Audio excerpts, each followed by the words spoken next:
Every time you upgrade your phone, your old device might still have handshake access to your Google Pay and wallet. To keep your bank details secure, you need to deauthorize those old devices. Here is how to find and remove them in under 2 minutes. First, open your Google app and tap your profile icon.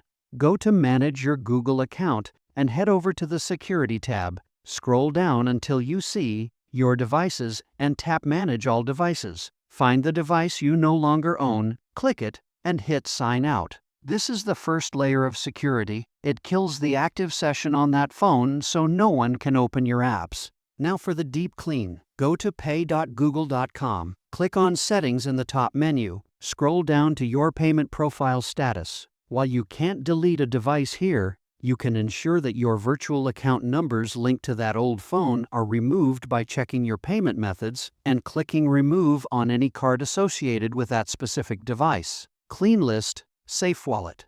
Make this part of your yearly security audit. If this helped you clear the clutter, hit that subscribe button.